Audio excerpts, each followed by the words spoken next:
Avenged Sevenfold is an American metalcore band that anyone who is even slightly familiar with metal, or at the very least has played Guitar Hero, should know. They had a pretty meteoric rise in the 2000s with albums like Nightmare and self-titled Avenged Sevenfold.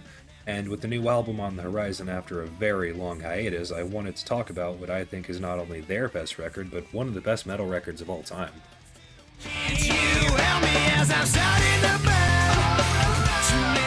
City of Evil is an album that's almost as old as I am, and it's definitely not a bold statement to say that this is Avenged's best work.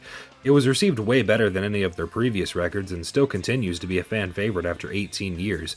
The album debuted at number 30 on the Billboard 200, selling over 30,000 copies, and went on to sell over 1.5 million copies in the US and 2.5 worldwide, making it the best-selling album out of Avenged discography as of 2023. But how exactly did City of Evil save metal, as I boldly stated in the title of this video? Well, honestly, it didn't, but I think it very well might have been a very large piece of a cultural shift in the music industry, and without this album, I think metal would look very different from how it is today. And to explain that, we need to go to the godforsaken era of the early 2000s.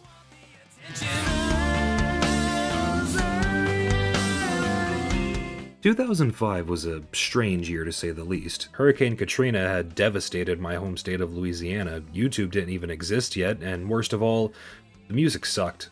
I mean, really, look at the Billboard charts in 2005, yeah, there's a few gems here, but overall music seemed to be in one big awkward phase, and nowhere was this more clear than in the metal scene, where a cancerous spread of a trashy rap-rock hybrid monstrosity known as nu metal had taken hold over the masses.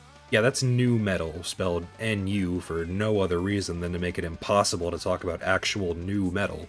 Nu metal had come into existence in the 90s with bands like Limp Bizkit and Korn, and a few actually good bands like Linkin Park and Slipknot. Much like how modern-day drift funk has become defined by the cowbell sound, nu metal was defined by its fusion of hip-hop with hardcore, featuring DJs and record scratches and speedy rap verses accompanied by death growls and an almost total lack of guitar solos, favoring more riff-heavy songs. Not to mention all of the guitars were tuned so low that the strings were basically falling off the instrument.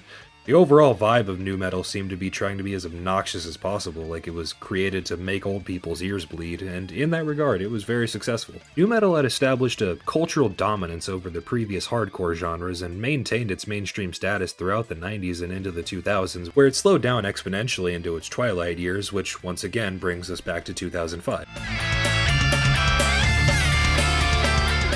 Prior to the release of City of Evil, the band had released two albums, Sounding the Seventh Trumpet and Waking the Fallen, and boy is the difference between these two and City night and day. First off, the vocals. M. Shadows, the lead vocalist, and yes, that's his name, he's known for this sort of whiny, gritty, yet melodic tone to his music, and before City of Evil, that vocal style that he's known so well for didn't exist. His delivery was almost entirely screams and growls resembling Norwegian black metal instead of the melodic singing-only delivery of later records. M. Shadows commented on this change in an interview stating, "When we started working on this record, we said, you know what, none of our favorite bands are super extreme, they just write really good melodic songs that are still heavy." And if you're wondering what those bands he's referencing are, it's Blind Guardian, Sonata Antarctica, and Helloween, which makes a lot of sense if you know those artists.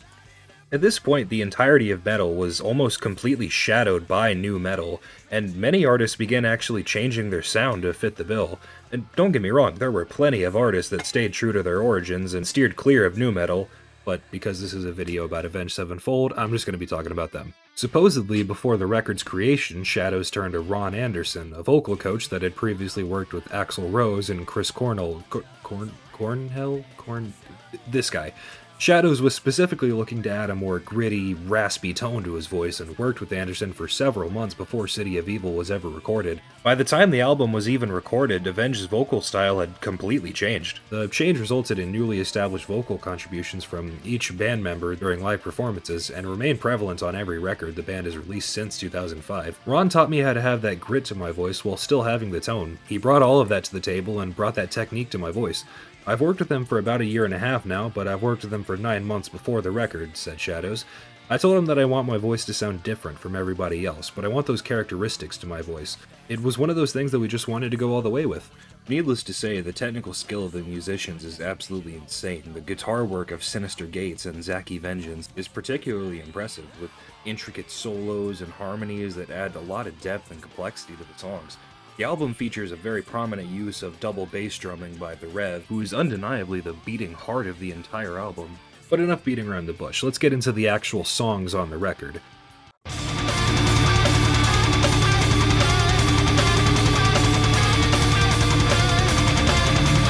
From the explosive opening chords of Beast and the Harlot, the listener is thrust into a frenzied thrash metal assault on the senses. The song's subject matter is no less intense, delving into the Book of Revelation and the story of the great whore of Babylon, a city steeped in sin and corruption. With every lyric, the song paints a haunting picture of this fallen city now overrun with demons and unclean beasts, with lyrics like 7-headed beast, 10 horns raised from his head. Now, if he has 10 horns, how many are on each head?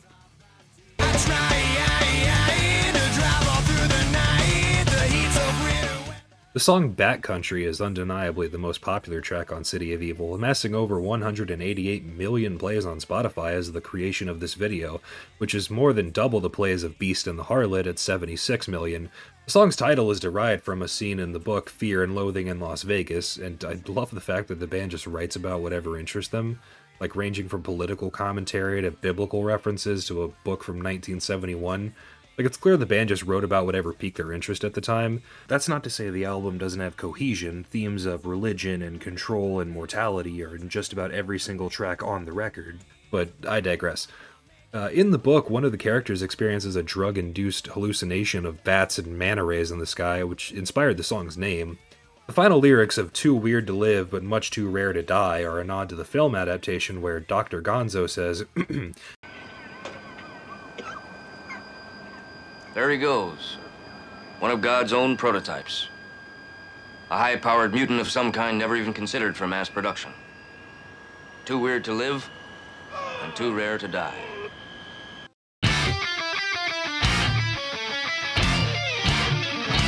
Trashed and Scattered is by far the most thematic track on this record, with each verse speeding along with a steady tone building up intensity until the chorus hits and explodes in a burst of anger before quickly resigning back to its tempo.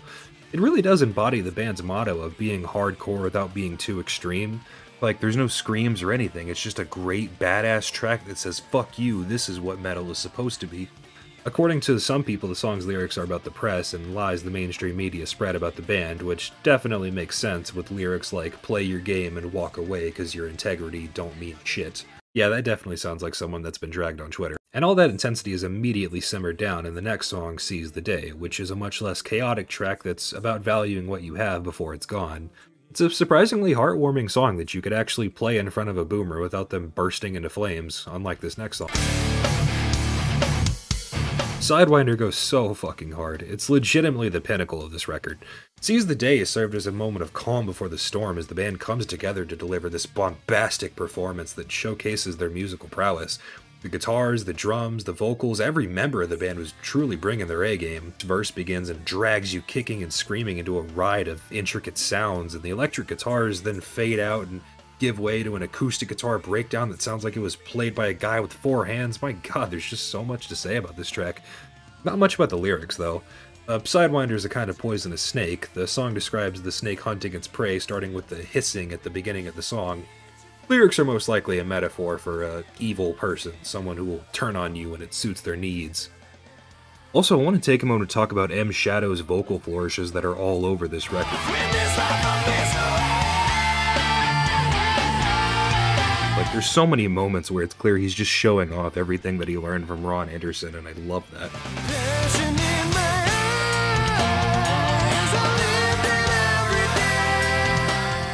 The song Betrayed is a tribute to Dimebag Darrell, a member of Pantera who was shot and killed in 2004 by a man named Nathan Gale.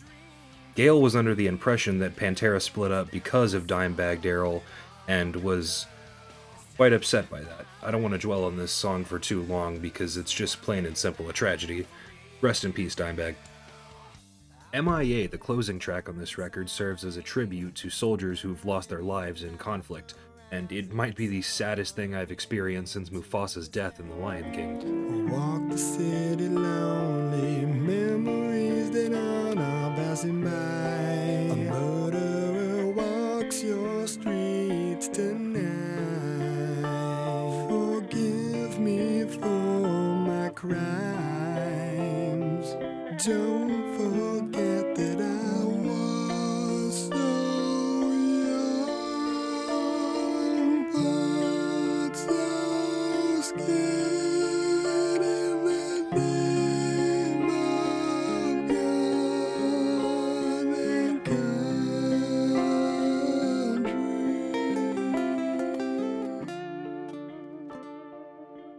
Overall, City of Evil is a masterful album that showcases strong musicianship, diverse musical styles, and meaningful thematic content.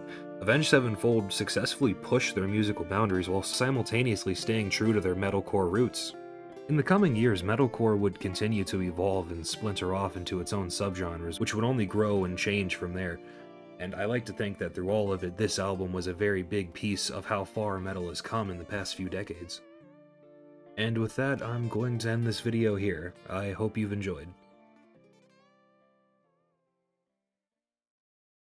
Oh Lord Jesus!